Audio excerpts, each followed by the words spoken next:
morning children. Today we are going to see first lesson in 8th standard civics, the Indian Constitution. Dear children, as an Indian citizen, we should know about the Constitution, isn't it? Yes.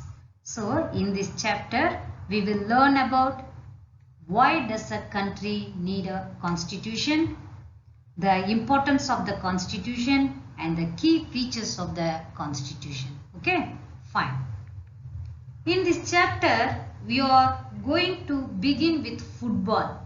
Again, many of you have probably heard of or even played.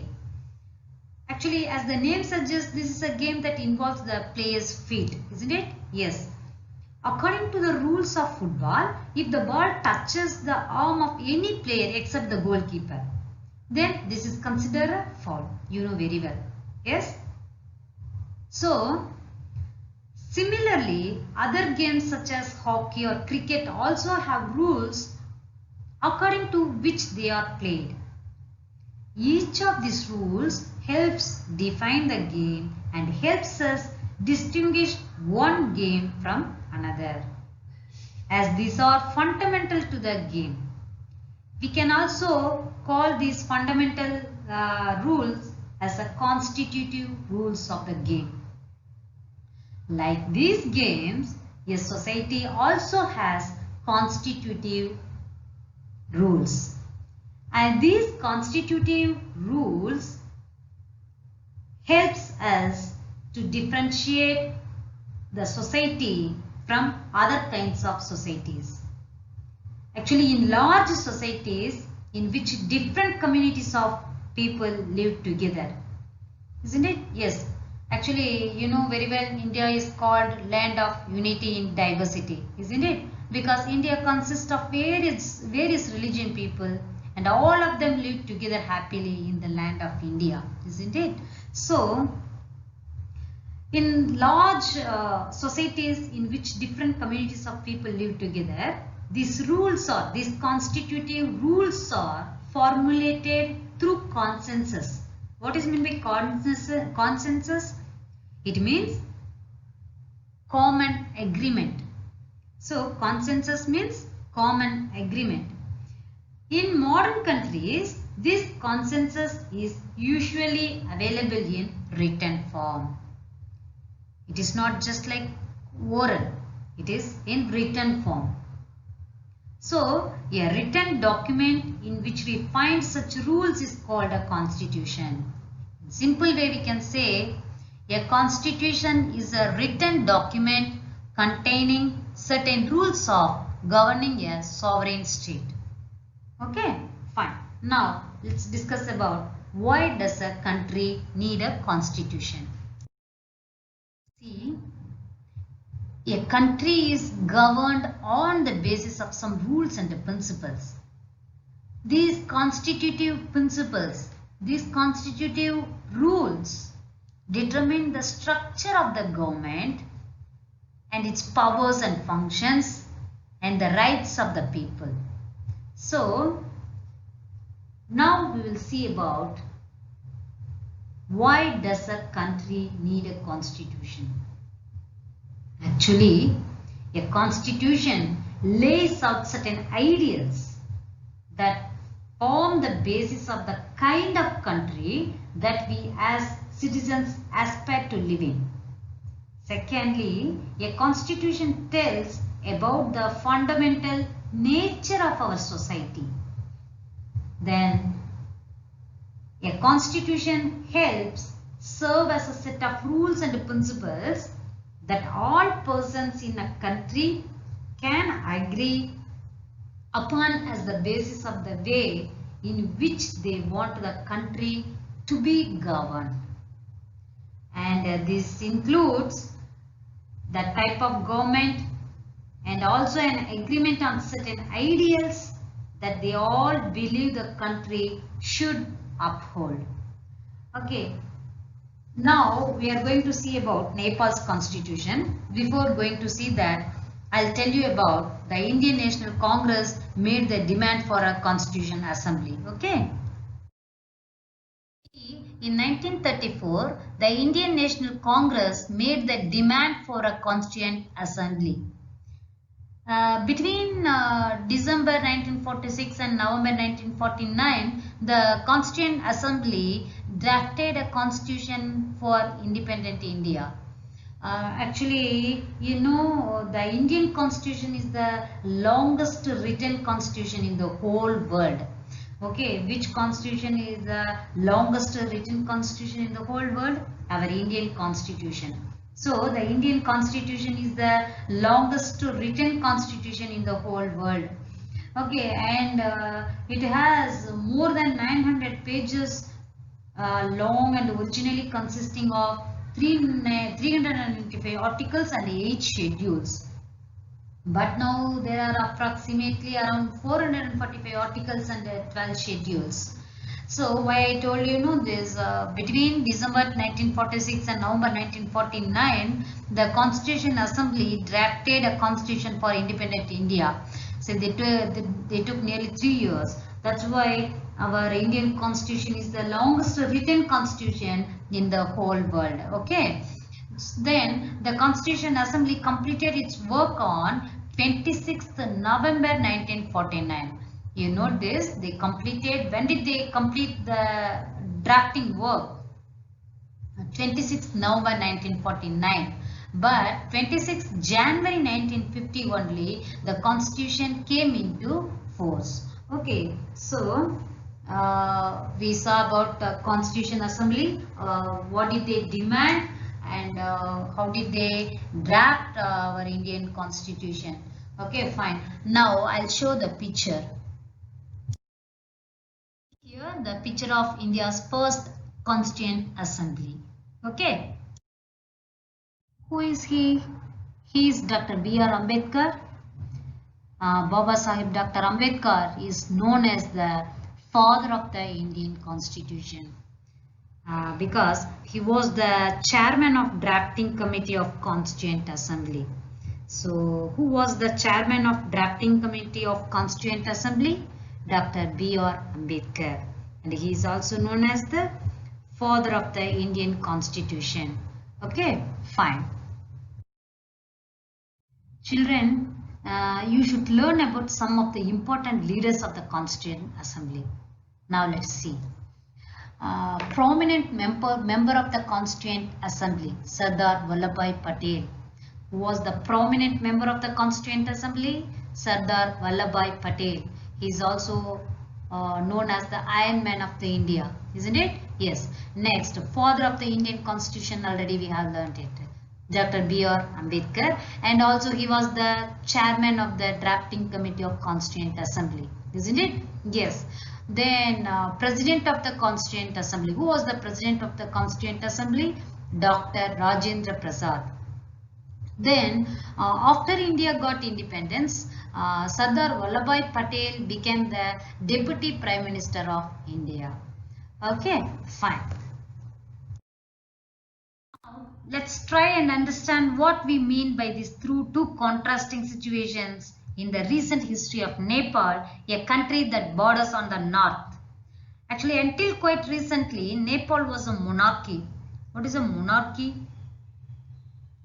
A form of government with a monarch at the head. Who is a monarch? King or queen or royal family.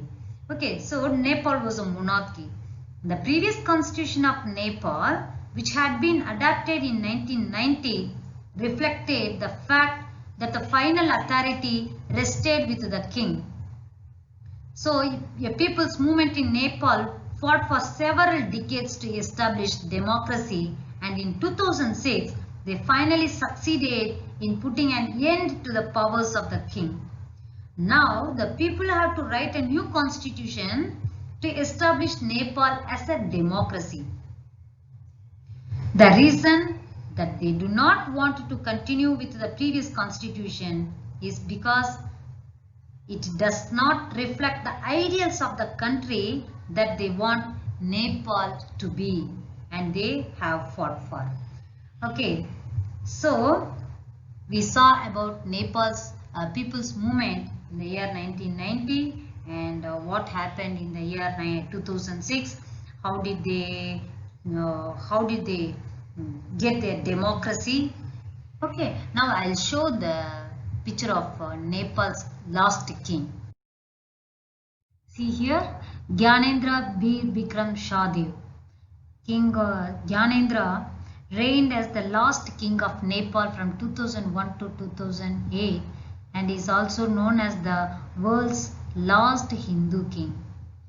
Okay. In 2007, Nepal adopted an interim constitution.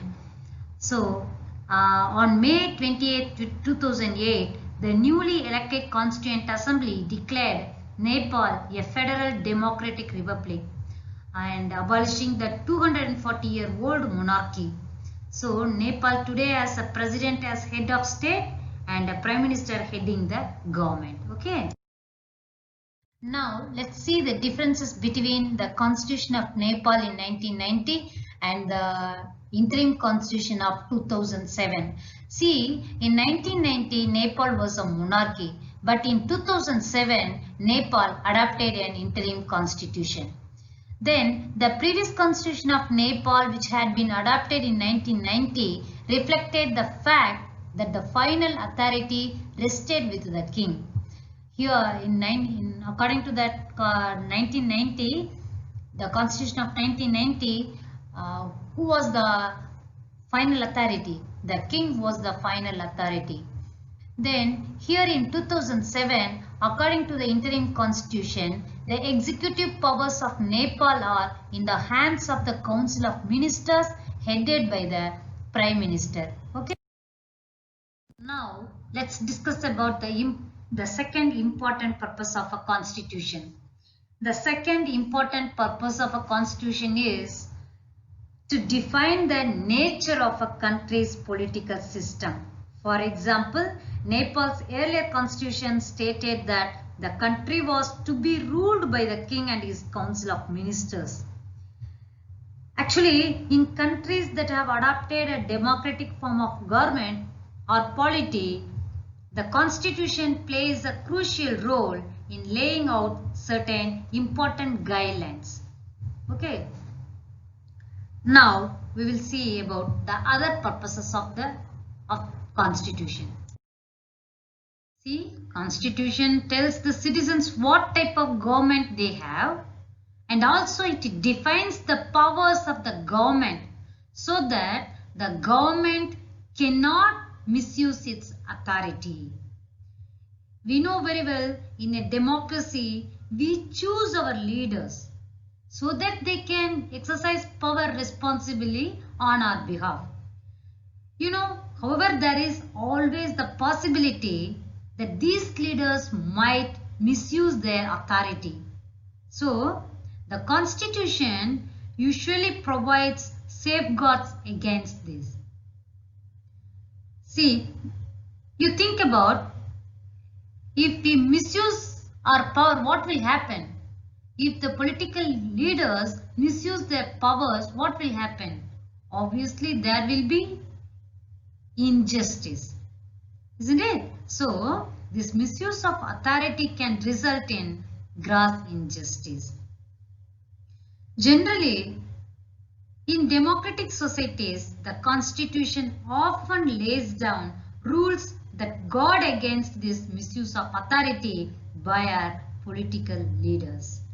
Okay, so what would happen if there were no restrictions on the power of elected representatives? You imagine what will happen?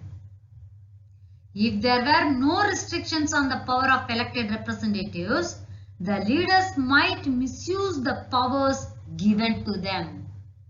Then, misuse of authority can result in gross injustice. Hence, in democratic countries, the constitution often lays down rules that guard against the misuse of authority by our political leaders. Okay, fine. Do you recall the chapter on the Dalit writer Om Prakash Valmiki's experience in school from your class 7th book? What happened? In that chapter we talked about the discrimination Om Prakash faced because he was a Dalit, isn't it? Yes. You read about how the Indian Constitution guarantees the right to equality to all persons and says that no citizen can be discriminated against on grounds of religion, race, caste, gender and place of birth.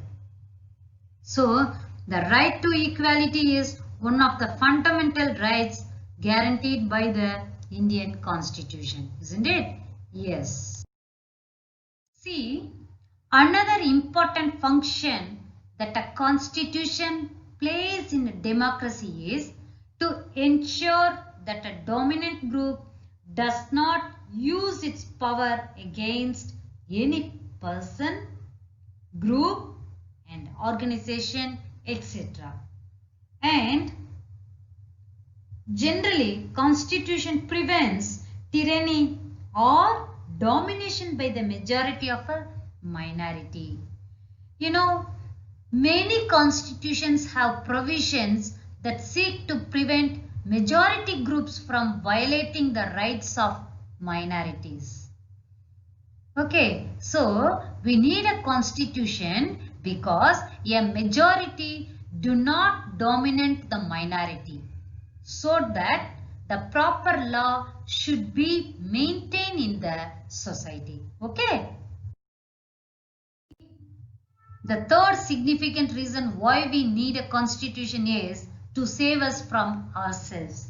You know, the constitution helps to protect us against certain decisions that we might take and which may have an adverse effect on the larger principles that the country believes in. So, the constitution defines the rights of the citizens too, so that they cannot break laws, exploit other citizens or be exploited by others. I tell you an example. It is possible that many people may think that dictatorship is better, but in the long run it is not helpful.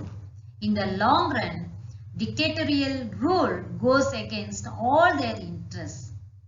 So, a good constitution does not allow these whims to change its basic structure, and a good constitution does not allow for the easy overthrow of provisions that guarantee rights of citizens and protect their freedom.